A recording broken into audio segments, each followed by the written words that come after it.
ladies and gentlemen. Welcome to Meet with Irene in Active Galactic Nuclei, History and Forward Look. Before all of that, let me introduce myself. I'm Jessica Stephanie, and I am the MC of today's event. Let's all hope for healthiness and for the pandemic to end.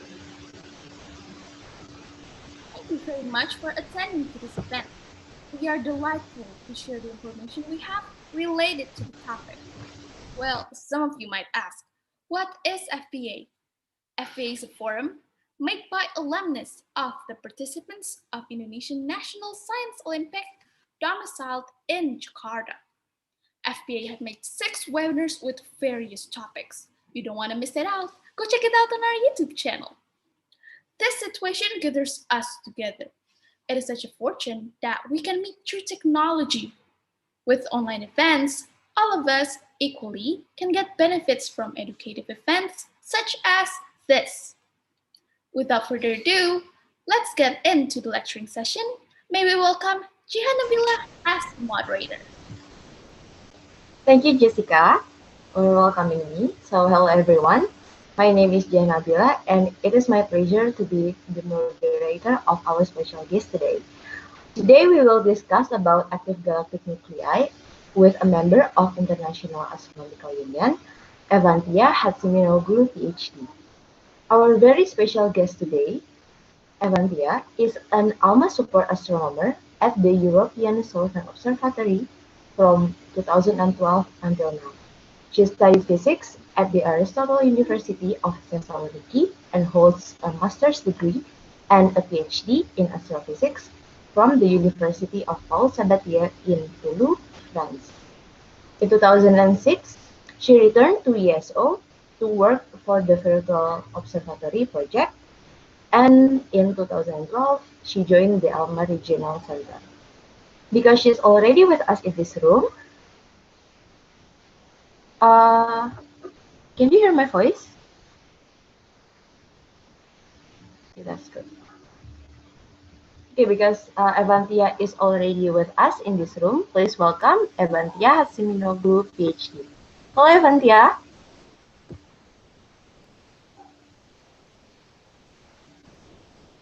Hi, Jihan. Thank you very much for the introduction, and thank you very much for hosting me today. It's a pleasure to be among you and to talk to you about a topic that is very close to my heart, which is active galactic nuclei. So let me share my presentation with you.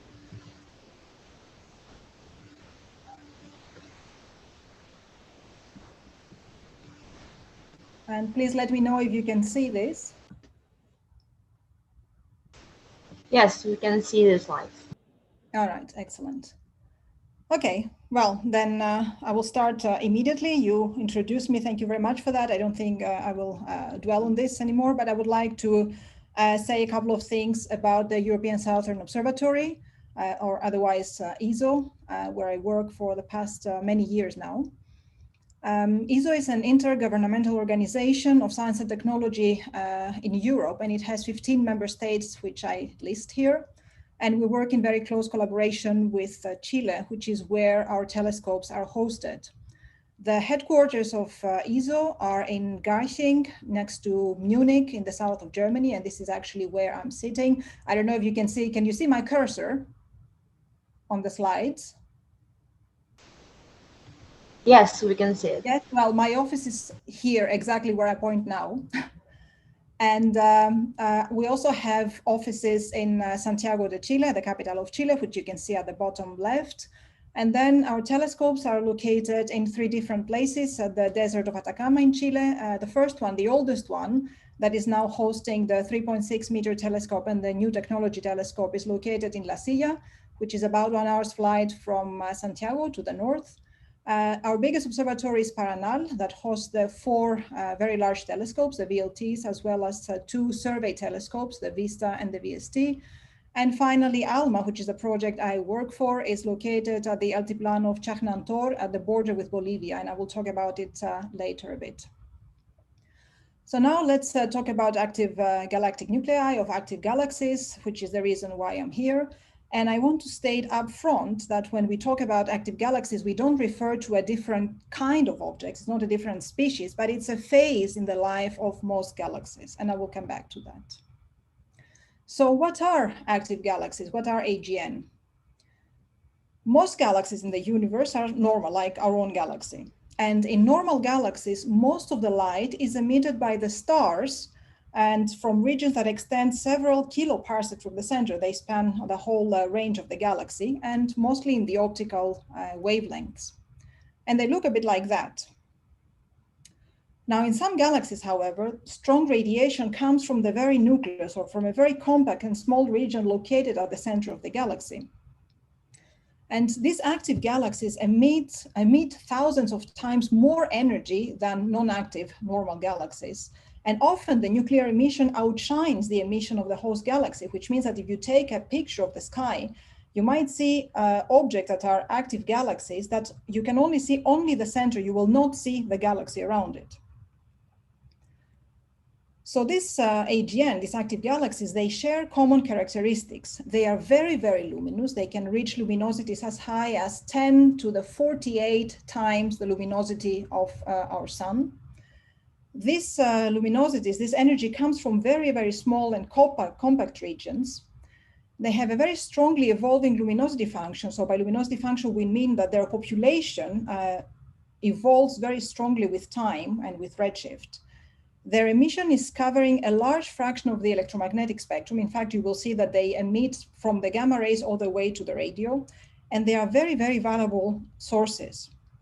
Now, these characteristics depend a lot on various properties of these objects, namely the mass of the central supermassive black hole, the rate in which mass is accreted into this supermassive black hole, the orientation of the accretion disk with respect to the rest of the galaxy, the degree of obscuration by dust. There is a lot of dust, as we will soon see.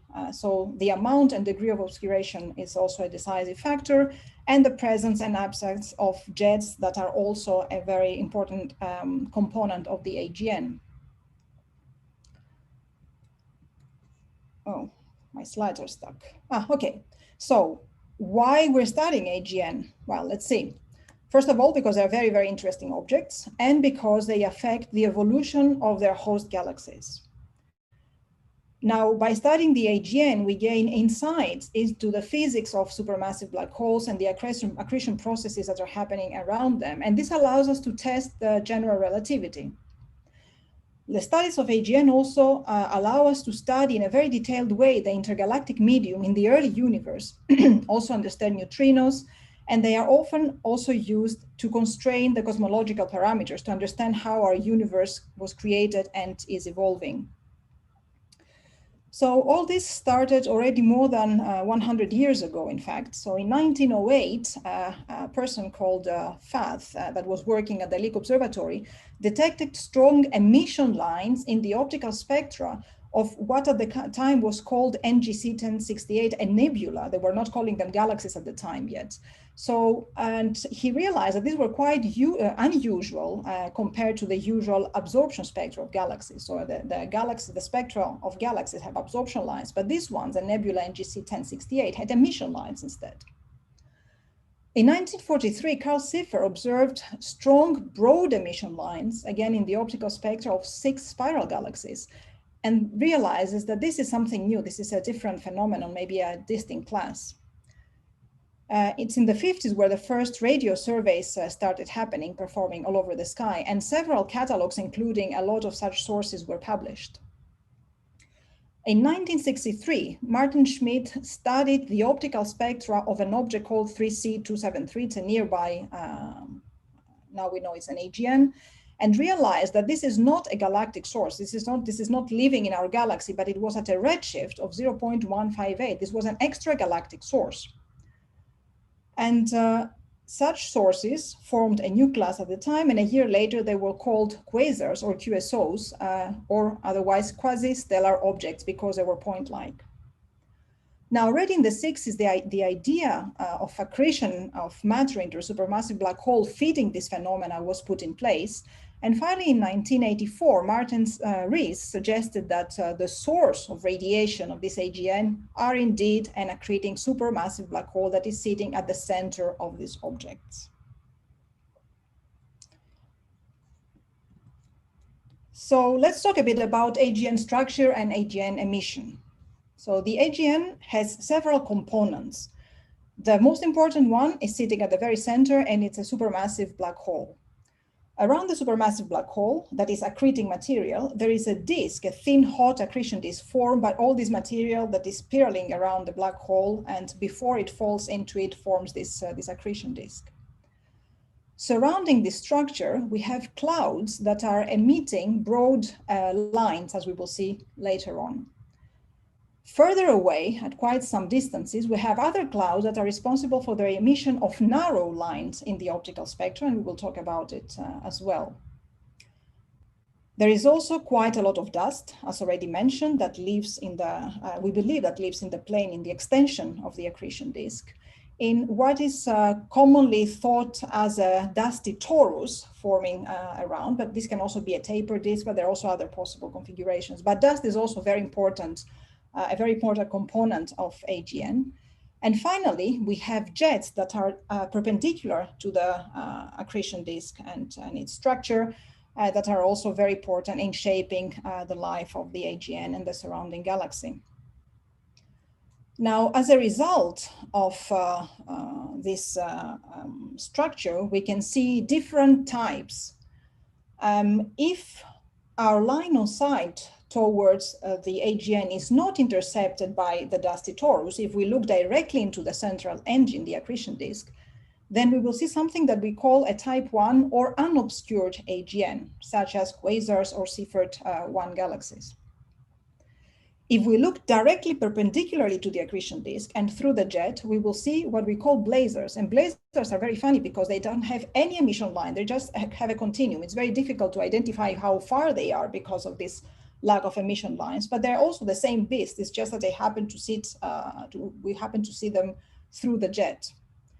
Now, if our line of sight towards the central engine is intercepted by the dust, then a lot of the radiation will be obscured. We will not see it. And this is what we will see will be a Seyfert 2 or type 2 quasars, obscured AGN, obscured by dust.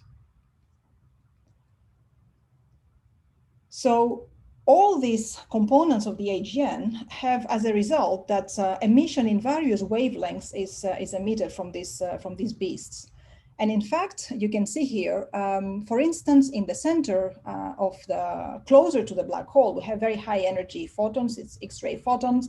And then as the accretion disk cools off, we have ultraviolet and optical emission that goes out of it. The broad region and the narrow line region emit in the optical, emission lines in the optical. The dust is responsible for infrared radiation. It absorbs the UV photons from the accretion disk and re-emits them in the infrared. And then along the jets, we have very energetic photons like gamma rays. We can also have X-rays, but we can also have radio emission. So basically, AGN emit in all possible wavelengths. So now we'd like to go a bit into the details of the various components and explain a bit more in detail the emission mechanisms and actually what it is that we are seeing. And I will start from the very center, so the vicinity of the black hole, which is the hotter inner region of the accretion disk. As we said, close to the accretion disk, what we see is close to the center, what we see is X-ray emission.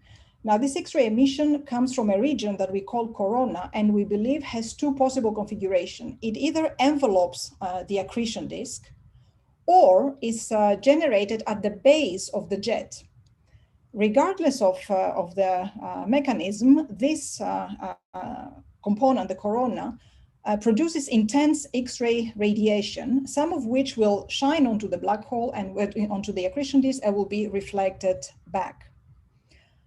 And this, in fact, has as a consequence the Xray spectrum. So The emission of the corona, here you see the X-ray spectrum. On the vertical axis is energy, on the y-axis is the equivalent of wavelength or frequency. So the corona emits this red component. But then, as we said, some of it will be reflected on the accretion disk and will create this reflection bump. Another very common characteristic of X-ray emission of AGN is the iron K alpha line, which we can see here, and it has possibly multiple origins. And finally, there is a soft excess component at lower X-ray energies that is also quite characteristic of the AGN emission, but its origin is still debated. We don't quite know where this comes from. So as you see already at the level of the X-rays, there is a lot of open questions yet. Then moving toward the outer regions of the accretion disk, as well as the broad line and the narrow line regions, all these components emit in the optical wavelength. So we can see them with the optical telescopes. And all of them leave their marks on the spectra of AGN. So this is a typical spectrum of a quasar. This is a type 1 unobscured, very bright AGN. And you can see it has what we call a blue continuum because it has more energy towards the blue side of the spectrum and less energy towards the red side of the spectrum. The continuum is a power law, and sitting on this continuum, we have broad emission lines. And here there is a big bump, which is an unmistakable signature of the accretion disk. So the blue bump is due to the accretion disk itself. The broad emission lines that are very typical, there is Lyman alpha, C4, C3, magnesium 2, oxygen 3, H alpha, H beta, H gamma further down. They come from the broad line regions, as we saw, that are sitting relatively close to the accretion disk. Now, behind these broad lines, there are also narrow lines hiding, only we can't see them here because they are sitting right behind the broad lines. But if we take a spectrum of a type 2 AGN, which I show here, where there are no broad emission lines, you can see also the narrow lines that come from further away in the structure of the AGN. So all these components emit in the ultraviolet and in the optical. Finally, if we go further out, some parsecs to some tens of parsecs away from the central engine, we will find the dust. So we like to refer to the dust as the dusty torus because it's an easy configuration to picture and also to model. And in this torus or tapered disk, the dust is distributed in various ways, or so we think. It can be smooth, which means that the particles are distributed uniformly with a density that can vary with the distance to the center and also with the angle to the equator. We can also have clumpy tori, which means that the dust only resides in clouds, and then these clouds can be distributed following, again, the distance from the center and the angle from the equator. We can also have what we call a two-phase medium, where the dust clouds are sitting inside a more smooth dust distribution. Later works, however, have come up with another idea, that maybe the dust does not sit at the extension of the accretion disk, but maybe it sits at the walls of the ionization cone, as we see in the picture down right. So maybe it sits here perpendicularly, basically, to the structure that we thought we had until now. So this dust, and regardless of its configuration and geometry, is responsible for the mid-infrared emission in AGN. As we said, the dust absorbs the UV and optical photons and re-emits them in longer mid-infrared wavelengths. And the dust, the presence of the dust is very important for the obscuration and therefore the unification scheme. The unification scheme postulates that all AGN, regardless of their colors and properties, they're all the same physics basically, but it just depends on the angle from which we look at them. So the dust is leaving unmistakable signatures in the mid-infrared spectra of AGN, just like the other components leave their signatures in the optical part of the AGN. And this is a mid-infrared spectrum of a quite nearby AGN. And you see these two bumps here. These are features at 10 micron and 18 micron. And these are produced by silicate grains. It's a very known feature of the silicate, a very known behavior. At the same time, if we examine the near to mid-infrared continuum of the AGN, we will see that it behaves like a black body emission with a temperature between 1,500 to 2,000 Kelvin. And this is again very characteristic of graphite grains. So these two signatures tell us that the dust is predominantly composed of silicate and graphite grains.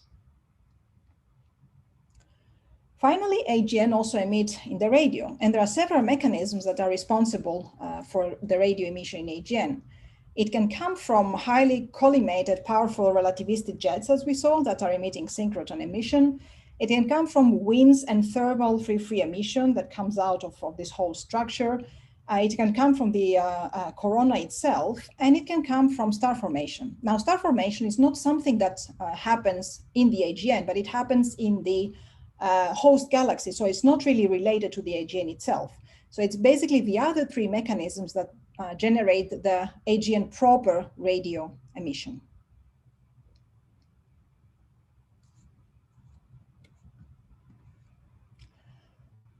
So as I mentioned before, AGN are not an own species. I like to think of them as the teenagers of the galaxy evolution paradigm.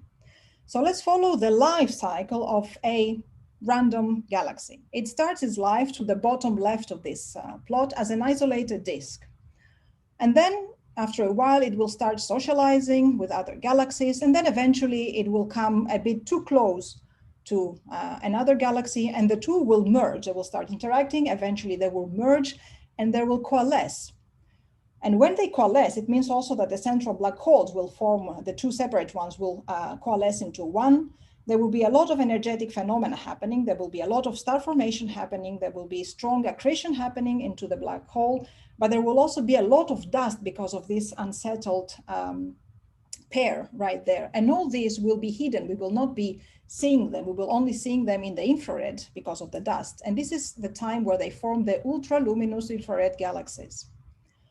Now, since the AGN is working in there, it's accreting material and it's expunging energy, the dust little by little is being swept out. This is the blowout phase that will eventually result into the quasar phase. And this is exactly when we will be able to look directly into the engine. We see how energetic the center is, how much the black hole accretes, excuse me, and we will study all these wonderful phenomena we were talking about. However, like in the teenagehood, the quasar phase doesn't last very long. It lasts about 10% of the time that the star formation in a galaxy lasts. So it's really a small event in a galaxy's life. So then little by little, the energy will start dropping, the energetic output. And at the end, we will end up with a dead elliptical that will no longer have any gas to feed star formation or accretion into supermassive black hole. And this leads us to the bottom right of this sequence. Now, how do we look for AGN? Well, there are various ways we want to do it, and actually it all depends on what we are really after, because as you will see, depending on the means we use to look for AGN, the results we will get are different. So let's start from the X-rays. So almost all AGN emits some amount of energy in the X-rays, be it a lot or little. And the X-rays have the positive characteristic that they have a high penetrability. They can go through quite large amounts of matter without being absorbed. And also the processes, the physical processes that take place in the host of the quasar, of the AGN, cannot produce very high amounts of X-ray energy. So the high amounts of X-ray energies come from the AGN. When we see a lot of X-ray energy, like 10 to the 43rd, 10 to the 44th, solar energy, the equivalent of that, we know that this comes from the central engine. However, this selection also comes with some biases. The Compton-thick AGN, what we call Compton-thick, which is AGN that are hiding behind hydrogen column densities, very high hydrogen column densities, cannot be observed in the X-ray. The X-ray cannot penetrate such high column densities. And these objects are quite prominent at low redshift. We also have low luminosity AGN. Not all AGN emit huge amounts of energy. There are some of them that emit a bit less, but then there are also processes in the galaxy like star formation or X-ray binaries that can emit similar amounts of energy. And then we start getting confused. We don't know if the energy comes from the AGN itself or comes from the processes in the galaxy. And then there are also some other confusion with hot gas from clusters, but this fortunately only emits in the lower part of the energy of the X-ray. So this is a minor bias. Now in the optical, in fact, is the wavelength where the first quasar catalogs have been wherever assembled. And it does a very good job until a redshift of about 2.2. Now, the way we do this is we check the colors of the objects. And by color, I mean flux ratios. We observe in various wavelengths, in various filters, and then we take two filters, we measure the fluxes, we do the ratio, and this is called the color. So AGN have very different colors from stars, up to a redshift of 2.2, more or less. They are very blue, as we saw, their spectra are quite blue. After that redshift, however, the stars and the AGN start having very similar colors. And it is very difficult to distinguish between the two based on color selection alone. And this is also a pity because at this redshift is where the density of the quasars peaks in the universe. Obscure quasars cannot be selected in the optical because the optical emission in this case is dominated by the host galaxy. And of course, we always have low luminosity AGN that cannot be well selected by this method. Finally, in the mid-infrared, as we said, the dust is present almost everywhere, and there are no selection biases because when there is dust, the object will emit in the mid-infrared. So this is a very good tracer. However, there are other objects that can emit in the same way as AGN, like low redshift nearby star-forming galaxies or massive galaxies at higher redshift. And also we should keep in mind that some of this AGN, not all, have dust. There's about 10% of AGN that are dust-free, and those we cannot observe in the mid-infrared because no dust, no mid-infrared emission. So as you see, really, it's very difficult to say, there is one method that selects them all. There isn't. And this is why our knowledge on AGN is also very biased, because we cannot have a full picture of the full population of AGN. We are always dependent on the method that we have chosen to select them. Okay, now I will change gears and I will talk to you a bit about Alma, the project I work for. And the reason I want to introduce Alma is because with Alma, we can do fantastic research on AGN, and I will come to that in a bit. But I take the advantage to hear the opportunity to introduce Alma because I think it's a fantastic facility. So Alma stands for Atacama Large Millimeter Submillimeter Array, and it's a radio telescope formed by 66 antennas. Now these antennas, they don't work independently. They don't look each one their own way. They all observe the same object, and they work together as if they were one single dish that can reach a diameter of up to 16 kilometers via a method called interferometry, which I will explain in a bit. And this makes Alma the most powerful radio observatory in the history of mankind. There has never been an observatory as powerful as this one, and there will not be one for the future, for the near future at least. So thanks to this technology and this capacity, Alma can observe like never before at a high resolution, a part of the universe that it was hidden until Alma came online. And we have learned really a lot of things. Now, as I mentioned, Alma is composed of 66 antennas. 54 have a 12-meter diameter and 12 have a 7-meter diameter. Alma is a project that has three partners: ESO with its 15 member states, North America, and East Asia. North America is there with the United States and Canada, and East Asia contributes with Japan, Taiwan, and South Korea. And each one of these partners have contributed with some of the antennas. So in the top right photo, you can see the three different antennas. The left one is the American antennas. The middle one is the European antennas, and the right one are the 7-meter Japanese antennas. And they all look a bit different, but they comply to exactly the same specifications. They all work identically. Now, if you can see at the bottom left picture, there is a cluster of antennas that are very compactly sitting one next to the other. This is what we call the compact array. And this is the 12 7-meter antennas that will not move. They're always sitting where you see them now. The same goes for the 4 12-meter antennas that are surrounding them, that form a rectangle around them. They don't move. All other antennas, all other 12-meter antennas can move and can be located on those little triangles, the white triangles that you see on the photo that are called the pads. And depending on what it is that we want to observe, these antennas will be placed on different pads to achieve different resolution, different capacity of Alma to observe. Now, each antenna weighs 100 tons. So we cannot just take an antenna and move it to the next pad. It doesn't work like that. We need huge machinery for that. And we use 2 transporters that have been specifically made for this work. This is a deliverable of ESO. And they are called Otto and Lore. Yes, we named them.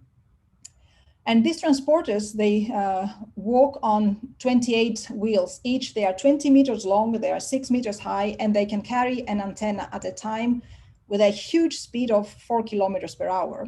And this is how the antennas have been carried up to the 5,000 meters with the help of those transporters. But also these transporters are used when we want to displace these antennas from one location, from one pad to the other. So the Alma antennas are parabolic antennas, which means that all the signal that falls on the surface is collected in one single point, the focal point. And then the signal is channeled to the back of the antenna where the receptors are sitting, and this is called the front end, where it becomes amplified and digitized so that it can be processed. And now we come to the interferometry. As we mentioned before, the Alma antennas work all together. All 66 antennas can look at the same object and produce one single image of these objects now. So I'm sure you're familiar with the term resolution, but just bear with me for a second. So resolution describes the ability to distinguish objects that are very close to one another. So the resolution of a telescope depends on its diameter and the observed wavelength. And so does our eye, in fact. So the larger the diameter, the better the resolution. Now, if the wavelength, however, becomes long, like it is the case for Alma that works in the submillimeter domain, we will have to compensate with a much larger diameter. And we cannot construct, kilometer-long telescopes. It just doesn't work. We don't have the technology for that. So instead, we are working with this method called interferometry, where the images from each individual antenna are combined into one, as if the antennas were part of a huge virtual antenna that can extend out to 16 kilometers, which is the distance of the most distant triangular pad. And this works because imagine the surface of each antenna is not one single dish, it's made out of little plates. And if some of them are missing, the antenna continues working, it doesn't matter. In exactly the same way, if you place antennas in a virtual diameter and you create this virtual dish, it's as if some plates are missing, but this virtual dish will continue working in exactly the same way. And this is how interferometry becomes the way to observe in very, very high resolution the universe. Now, the signal that is gathered by the 66 antennas is transferred into a huge, very powerful computer that is sitting at 5,000 meters up the Atacama Desert that we call the correlator. This correlator that you can see these pictures here has 134 million processors capable of performing 17 quintillion operations per second. This is huge. This is the biggest computer that has ever worked in such an altitude. So it's thanks to this technology and this amazing capacity of Alma that we can achieve so high resolutions that allow us to study the dust and the cold gas and learn about the young universe and the cold universe where galaxies and planets are formed. Thanks to the same capacity, to the same technology, we can also study the molecules in the universe and understand better the chemistry of the universe that actually will allow us to understand how the universe will form, how life came to be. Now, Alma has observed everything from the very nearby universe, the sun, as you see here, out to the outskirts of the universe. So this is an image of the sun at 1.25 millimeters, or band 6 as we called it. And in fact, this was taken with almost all the antennas of Alma, as you see here. Now for Alma, we don't go up to 5,000 meters to observe. We sit down at the operations facility center at 3,000 meters, and we look at the telescopes from a screen. And I took this screenshot because I happened to be there when we were observing the sun, because I couldn't believe that all these antennas would stare at the sun and not burn. And they didn't burn, actually. They made this fantastic image that we see. And this is the only such observatory that can actually observe the sun right now. Of course, it doesn't only observe the sun, it observes many, many wonderful things, one of which is a quite recent result, which is this Einstein Ring. So what is this? This is a galaxy, a quite normal galaxy that looks like our Milky Way, that is sitting at a redshift of 4.2. This means that this is a distance where the universe was 1.4 billion years old, 1.4 billion years after the Big Bang. Now, of course, this galaxy doesn't look like this ring. It looks like the image we see at the bottom, to the bottom right. But what happens is that between this galaxy and us, there's another galaxy that we don't see. But this galaxy acts as a gravitational lens, and it bends the light of the background galaxy, and it forms this Einstein ring, which was predicted by Einstein's relativity. This is a beautiful result. It has also observed things like asteroids. This is Juno. This is one of my favorite, in fact, mostly because the light we see here is not the light of the sun reflected by the surface of Juno, but it's actually Juno's own light emitted as a black body at a temperature of about minus 110 degrees. It's really wonderful. We have observed protoplanetary disks like HL Tau, which you see here. This is another wonderful image. So this is a solar system that is being formed as we speak. The size of this protoplanetary disk, the size of this soon-to-be solar system, is about 3 times the size of ours. The sun in the middle is a lot younger than our sun. And these dark rings that we observe are actually traces of planets that are forming. And as they go around their central star, they are wiping the dust around it, forming these rings. Beautiful. We have also observed very, very early clusters of galaxies. So what I show here at the bottom right is an object that we thought was one single galaxy the first time we observed it. You see what it says SPT, this is the South Pole Telescope. And then Alma observed it, and oh my God, it was 14 galaxies sitting very, very far in the universe.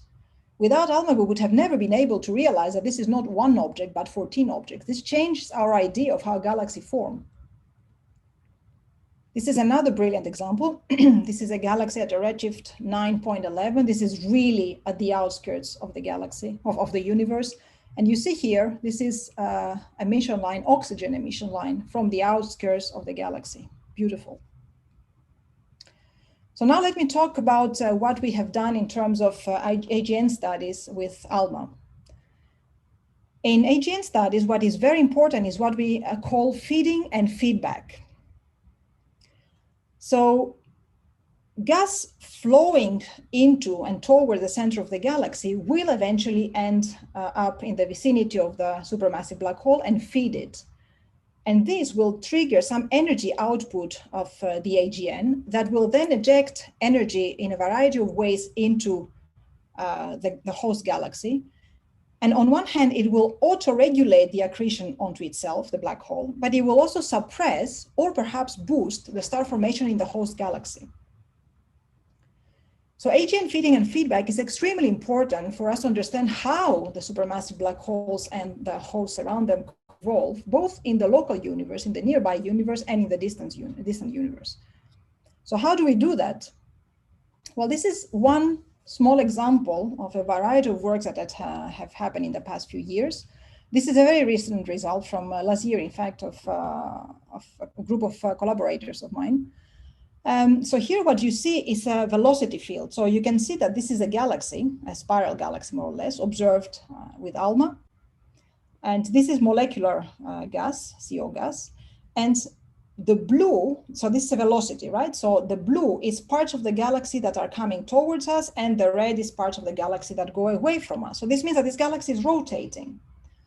And you can see that the colors are quite smooth. We go to from the blue to the green to the yellow to the red, which means that this galaxy is rotating normally. But then suddenly at the top, we see this blob of red that should not be there.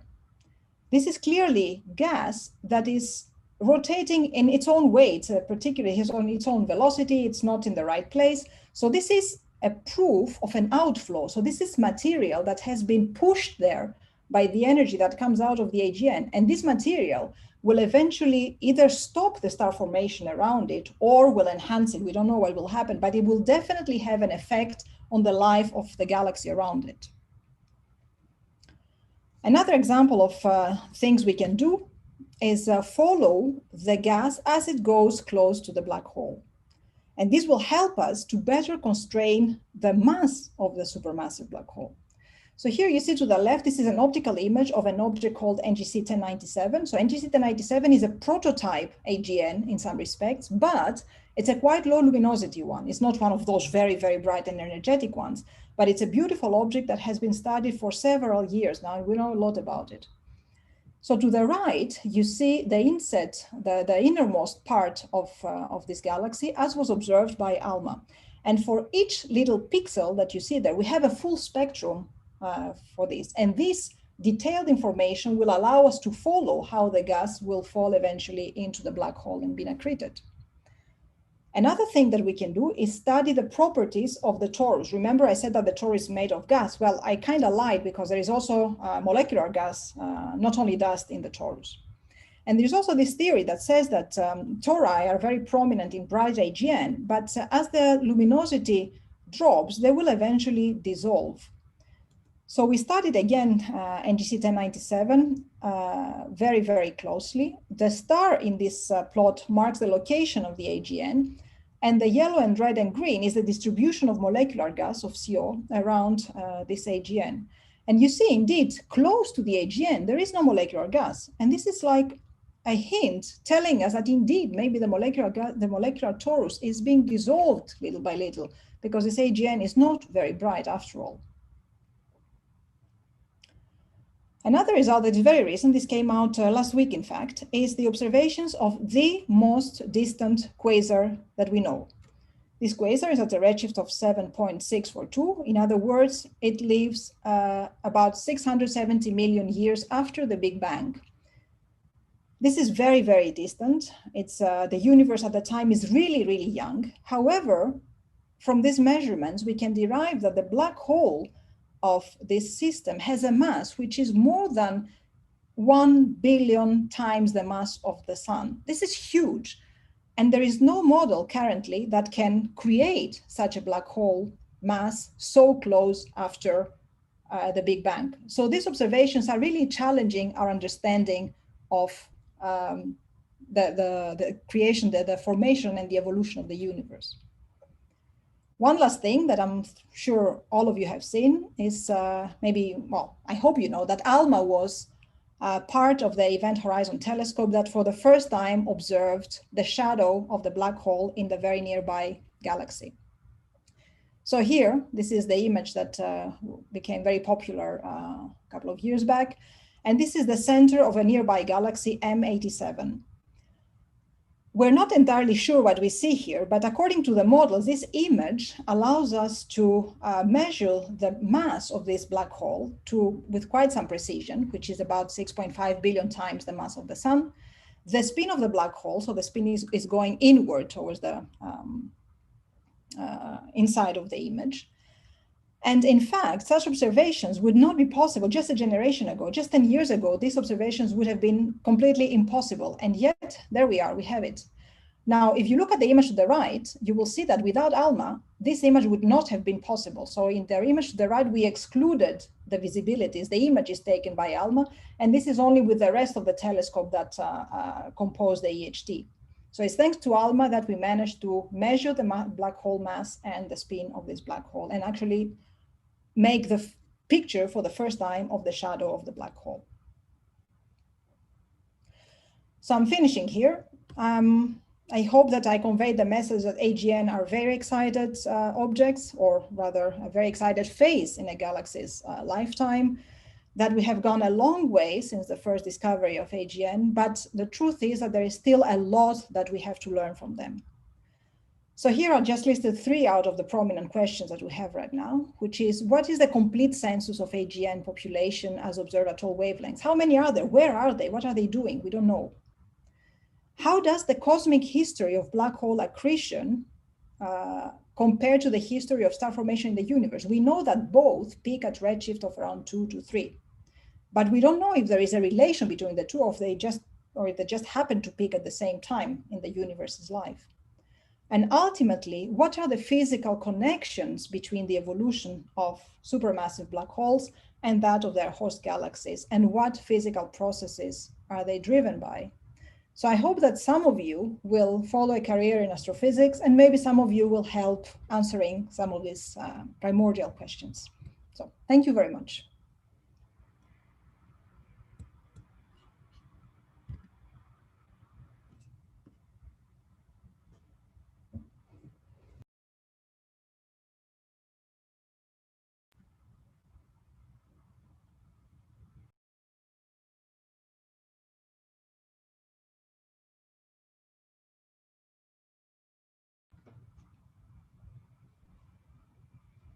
I cannot hear you, Jihan.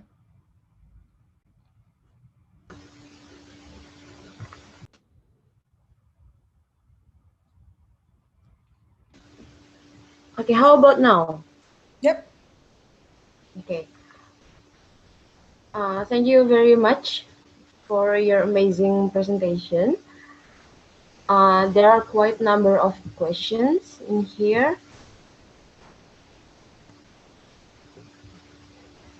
Maybe I want to inform something. If you have any questions, feel free to ask and interact with our speaker by writing down your questions with your name and where you come from in the chat box. Also, please let us know if you want to open your mic and ask the question by yourself. Bagi teman-teman yang kesulitan untuk bertanya dalam bahasa Inggris, silakan tuliskan nama, alamat, dan pertanyaan dalam bahasa Indonesia yang kemudian akan diterjemahkan oleh tim kami. Okay, maybe I will read some questions for you from Fernanda. He asked, why are there always supermassive black holes at the centers of the galaxy? Please. Sorry, is the question why?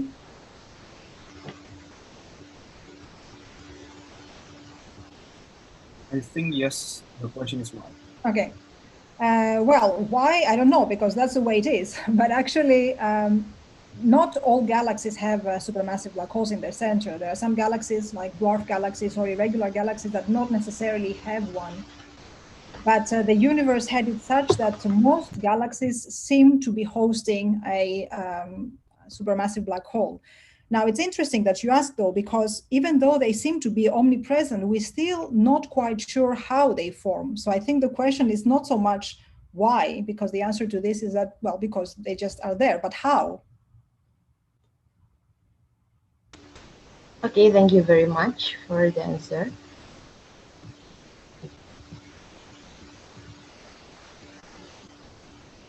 From Taruna, he asked how to separate the black hole mass dependence from the luminosity dependence, since the volumetric luminosity and the mass of the black hole are strongly correlated. I'm not quite sure I follow the question, but the thing is that indeed, when we measure black hole masses, there are several ways of doing it, and one of which, the easy one, is really correlated with the luminosity, the continuum, and that of the full width of maximum of the emission lines. So indeed, these two are correlated. But then there are other measures that allow for a more independent measurement of the black hole. But at the end of the day, indeed, the bolometric luminosity really depends on the accretion onto the supermassive black hole. So in fact, I think maybe your question is more like, how do we distinguish the luminosity evolution from the density evolution of the population? And if this is the case, this has been the study for many, many years, actually from the 70s all the way to the end of the 90s. And this is not something that is easy to do, because both density and luminosity can result in the same evolution over time. So again, this is something that we need to look into more detail into, yet another question to answer in the future. Okay, thank you. And this one from Rafi. He asked, what do we use to determine the distance to the galaxy for a cosmological scale? Do we use the relativistic case or the normal one? Sorry, I didn't hear you at all. Is it written in the chat? Yeah. Okay, let me maybe I can see it. Is it in English? Yes, it is in Okay. English. From Rafi. Sorry, I'm checking.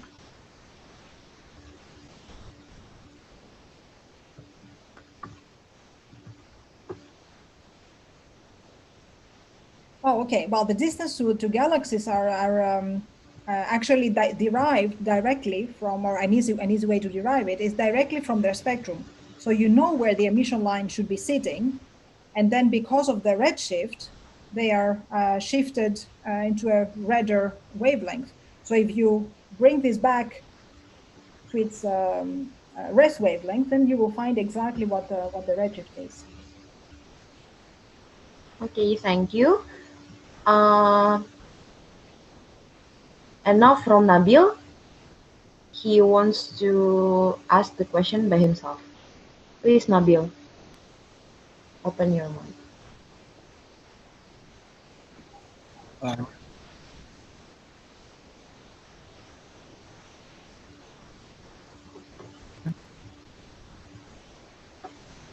So my question is, galaxy, with the first being the galaxy was formed by some once you presented about the evolution of galaxy.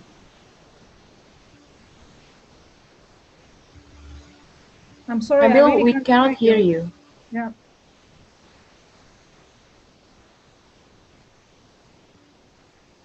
You said that in a random galaxy,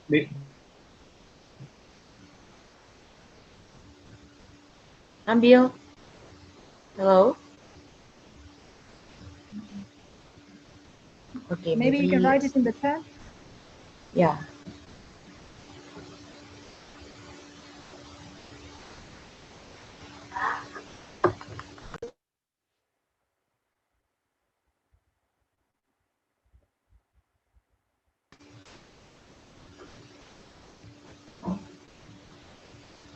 Okay, maybe we can jump to the next question.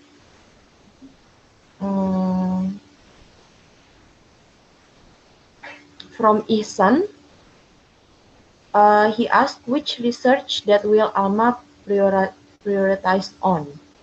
A new discoveries with limited instrumentation, for window of knowledge or unknown object but have better image and detailed information. Well, in fact, Alma has been constructed to serve a whole range of scientific research. So not only we are equipped with soon 10 bands, 10 different wavelength ranges, but also the possibility to move the array allows for the observation of more compact or more extended things and down to very, very detailed resolution. So as I said, the main science goals were already partly achieved in a sense. So this was to understand the chemistry of the universe, to understand the formation of planets, to understand the formation of galaxies. But Alma will keep being upgraded. So there is the so-called 2030 roadmap, which is already planning for the upgrade of Alma in terms of technology and for the receivers, for the correlator, for all this. And this means that we will address even more pertinent scientific questions in the future. So it's not targeted to one field alone. It's really open to the whole community to do any kind of science one can think of.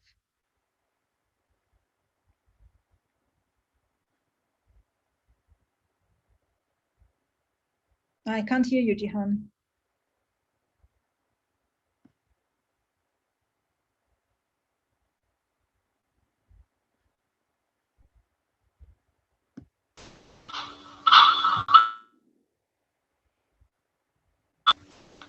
Okay, maybe Nabil can ask the question by himself. Okay, am I audible now, Evanthia? Mm-hmm. Okay, thank you. I'm sorry for the trouble earlier. You once presented about the evolution of galaxies, and you mentioned that for a random galaxy, any collision will occur with another galaxy. My question is that will that happen in every galaxy out there, or is it just an extraordinary consequences, extraordinary activities? I mean, does every galaxy out there will collide with every other galaxy, or is it or there are some galaxy there that will not collide with another galaxy? Thank you. Okay, so on average, galaxies will collide with each other over the lifetime, right? So there are models that say that, you know, a galaxy will eventually interact with other galaxies like 4 or 5 times in their lifetime, but this is really average. But also the severity of these collisions depend on the location of the galaxy in its cluster. So the galaxies are embedded into these dark matter halos. And the closer you are to the center, the stronger the gravitational potential. This, if the galaxies are located at the outskirts of this gravitational potential, the result will be different. Also, the outcome of a merger strongly depends on the relative masses of the two objects. If a very big object collides with a very small object, maybe nothing will happen. Maybe the small one will just pass by, or maybe the small one will be completely devoured by the big one. So it really depends on the history, where the galaxies come from, where they are located, what their neighbors are doing, and all that. But on average, a galaxy will interact sometime in its life with some other galaxy, yes. Okay, thank you, Evanthia. May I ask you another question? My another question is the life cycle of the galaxy you presented earlier is all the same like that, or is there any other anomalies? I mean, stars have different evolution stage, right? The higher masses are relatively more short-lived, and they have the asymptotic giant branch, or they have the supernova, whereas the lower masses star, they only have they only collapse into the what is it called, the planetary nebula or the white dwarf. And so are other galaxies like that too? Do different galaxies have different evolutionary forms, or are all are the same like you presented earlier? Thank you.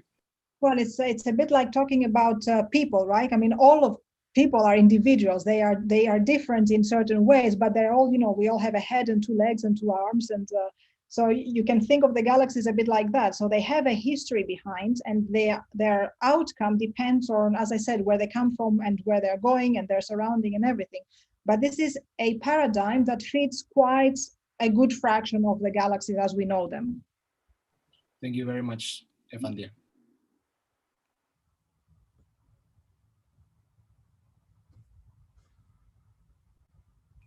Again, Jihan, we can hear you.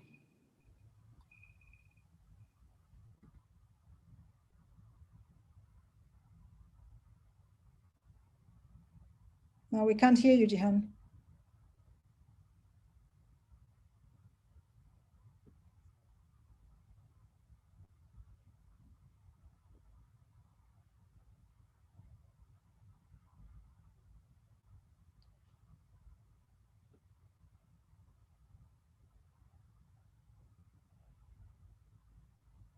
Okay, so I will fill for Jihan for the meantime when, yeah.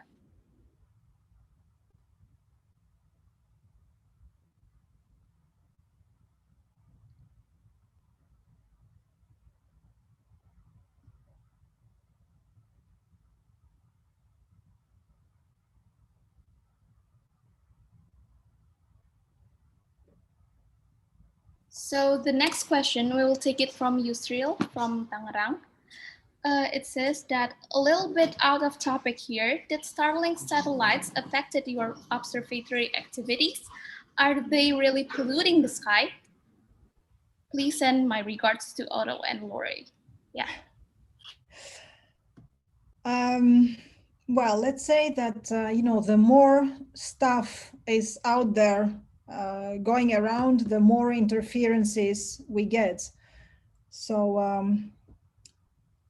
it's not only Starlink, it's you know, all satellites. Satellite tracks have been an issue also for the earlier optical imaging. So there have been software that is trained to remove satellite tracks from optical images, etc. So it's not only Starlink, there is a lot of stuff floating around around the Earth that eventually will cross one's observational path.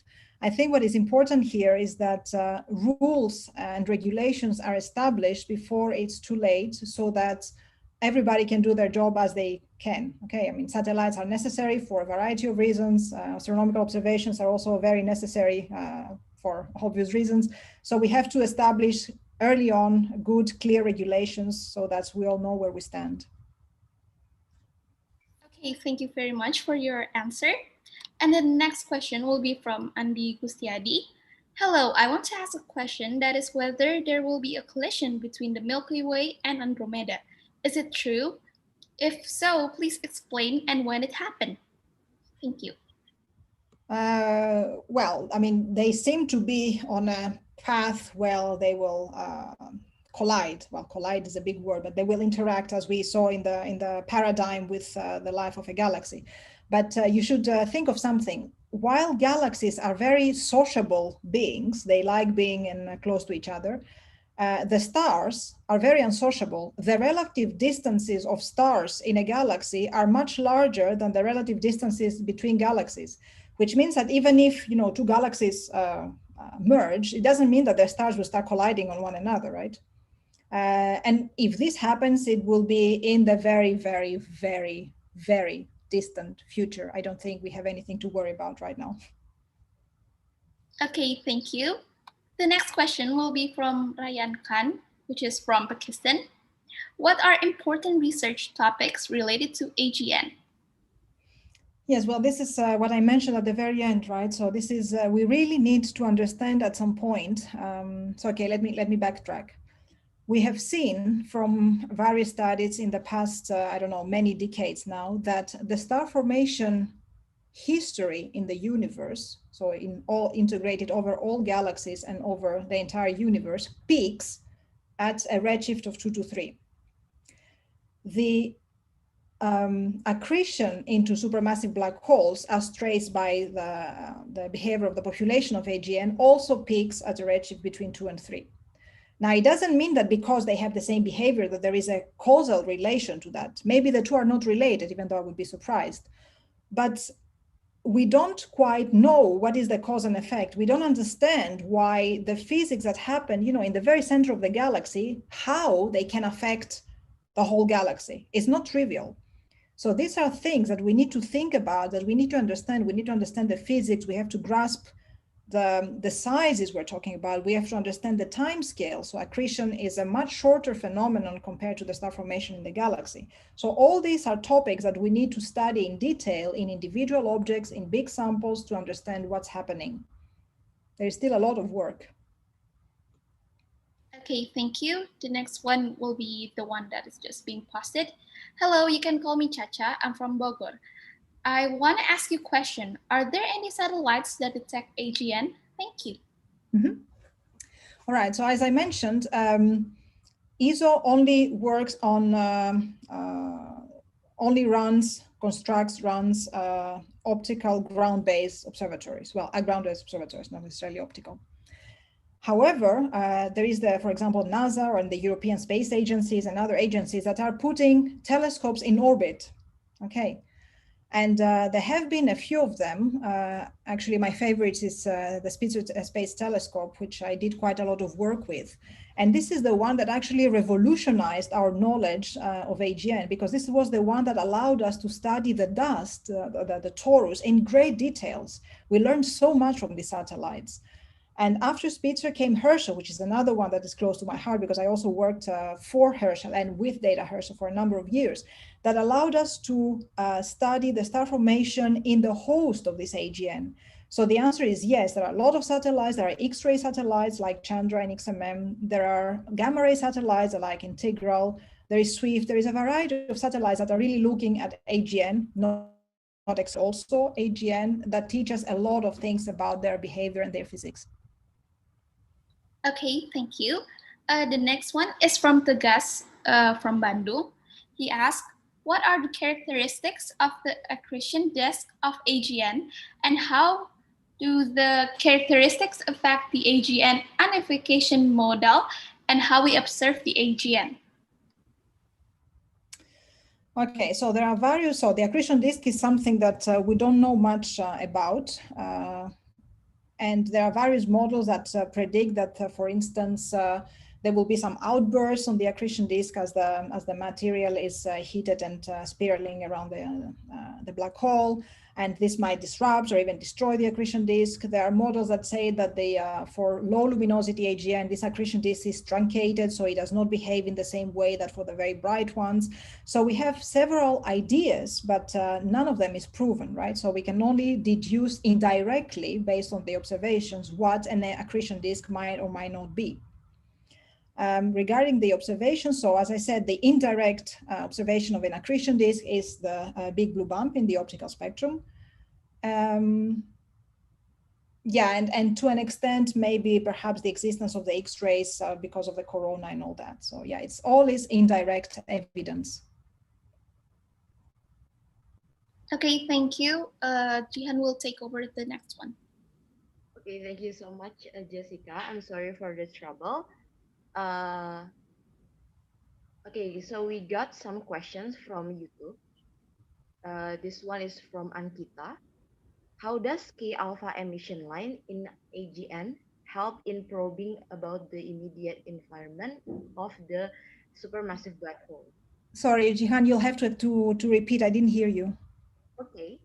The question is, how does K-alpha emission line in AGN help in probing about the immediate environment of the supermassive black hole? I can't hear you. I'm sorry. It's breaking and I don't understand the words. Okay, maybe. Can you guys hear my voice? I posted the question in the chat box. Evanthia? Yes, yeah, I saw it. Thank you. So how does K-alpha emission line in AGN help in probing about the immediate environment of the supermassive black hole? So as I said, the K-alpha line in the X-rays has potentially multiple origins. It doesn't originate from one process and one location, but from various.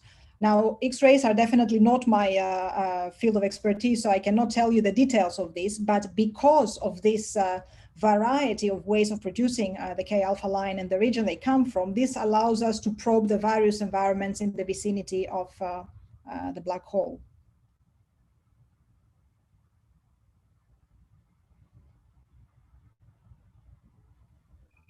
Okay, maybe Can I go to the next question? Yes, please. Okay, can students have access to AGN-related Alma data for practice or research projects? Absolutely, yes. So the drill is the following. Alma data are proprietary, so they belong to the person that requested them and went through the competition and got time and observed, blah, blah, blah, for 1 year. After 1 year, there is no longer proprietary time and everything is available through the Alma archive for whoever wants to go and download, see, play, do research with, etc. So all Alma data after 1 year of proprietary time become available to the entire community, including, of course, people that are not part of where either is or the other partners. So it's there for everybody to do whatever your heart desires.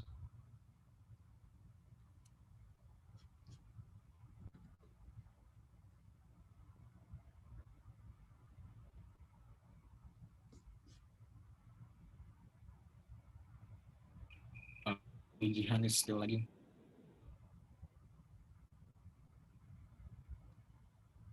Okay, so I'll take it over again.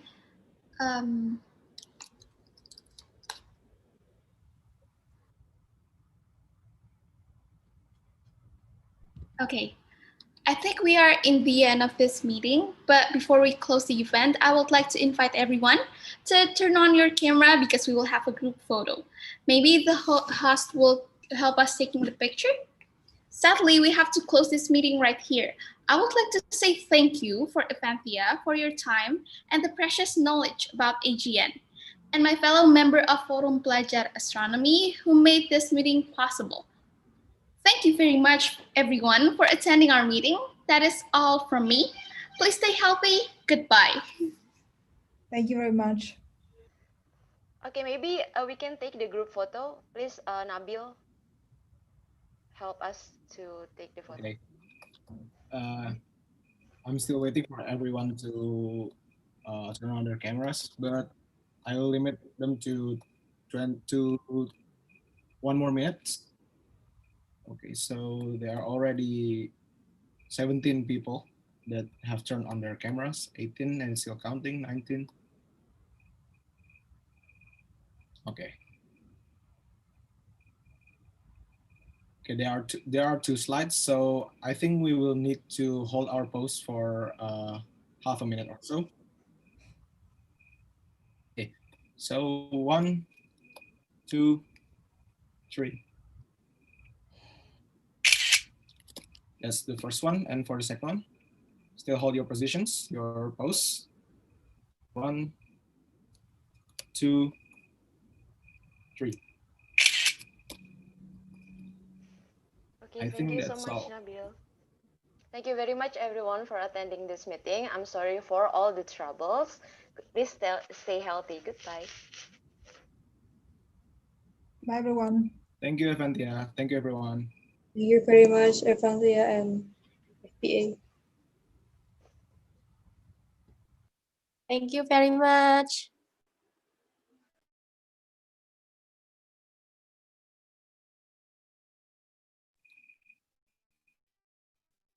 Thank you, everyone. Terima kasih semua join. Thank you.